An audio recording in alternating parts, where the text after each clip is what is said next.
Hello and welcome to This Week in the Garden. For this week's episode, we're going to talk about dry bean or black bean harvest and storage. Now, black beans, this is the first year that I've grown them. This is kind of another one of my experiments, and this is really the last experiment that I have in my garden. My summer garden is coming to an end, and so this kind of article, video log is coming to an end as well. But we wanted to talk about kind of how to harvest the beans, how to store them properly, and then my experience with them. If maybe you like black beans but you've never grown them before because you didn't know how or you just didn't want to, it's definitely something that was easy. If you've ever grown snap beans before, it's essentially the same thing. They grow as a green bean, and the only difference is that you wait to harvest them. So we'll talk a little bit about the harvest and how you know they're ready. I've got some of the plants here with me. These are what the plants look like, what the black beans look like. So they grow, they look just like a normal green bean. When you plant them, they're little tiny black bean seeds. And you leave them just on the plants for their entire life. You don't pick them periodically like you would any other vegetable. You just leave them on the plant and let them dry. And so they kind of look like a soybean plant, if you're familiar with those, driving around the county. But you just leave the beans on there and they dry. And then you know that they're ready when you grab the pods and they feel paper thin, or they feel kind of hard, almost like cardboard maybe. They start to crinkle, and hopefully you can hear just how hard and how dry they are. And then I decided to pull the plants up. I was trying to pull each one off individually, and that was kind of hard. So instead it was much easier to just pull the plants off, and you can kind of tell they've got a small root, so they really just came up, a lot of them anyways. And then I found the easiest way to get them off the plant is actually to tip them upside down like this and just grab a cluster and just yank them off. So that's kind of the harvest part. It's really easy. The big thing is you want to make sure that your plants are dry. And so for that reason, I've actually put all my plants inside to get them out of the sun, to get them out of moisture, and I let them dry in here. And occasionally you'll find some mold on your beans. Just go ahead and throw those beans out. You don't want that in with your product because you're not going to be cooking these to store them. So another way that you can help dry your beans is to pull them off the plant and then put them on a tray kind of like this.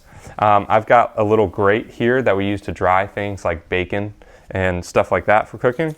And I just put the beans on there, and that kind of is a place that I put them after I pull them off the plants to let them sit while I'm shelling them.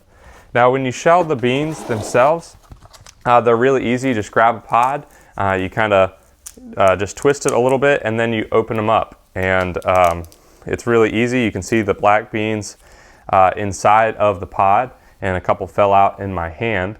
But shelling them is very easy. It takes a little while. I haven't found a fast way to do it yet, but it's an easy process. And then you can also tell if your beans are dry during the shelling process. If you grab your beans and you squeeze them, they should be really hard. They shouldn't, no juice should come out of them. They shouldn't be squishy. You might actually have them split because they're so hard and dry that they split, and that's fine. But that's how you can tell. A lot of people will put them in their mouth and chew on them to tell how hard they are. If you cut them with your teeth instead of squish them, you know that they're going to be dry enough. I don't recommend that because it might mess up your teeth.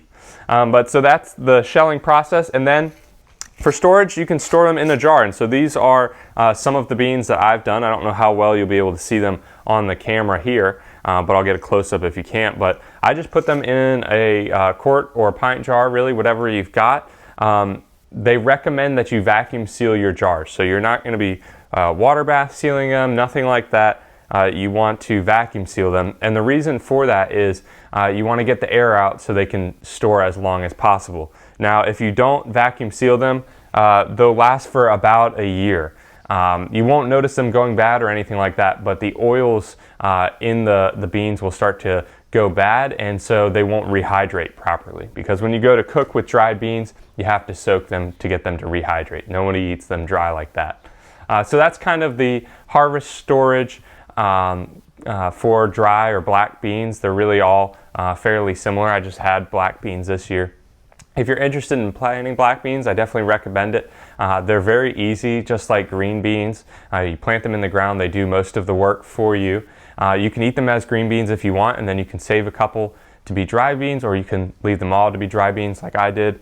I planted 2 of my rows in my garden as these, and I'll probably get 2 or 3 of these jars, so you get quite a few of beans per plant. So it's really something that's easy. You can get a lot with a small amount of space. They're great to eat if you like them, and I definitely recommend planting them if you're into experimenting in your garden and you've never done it before.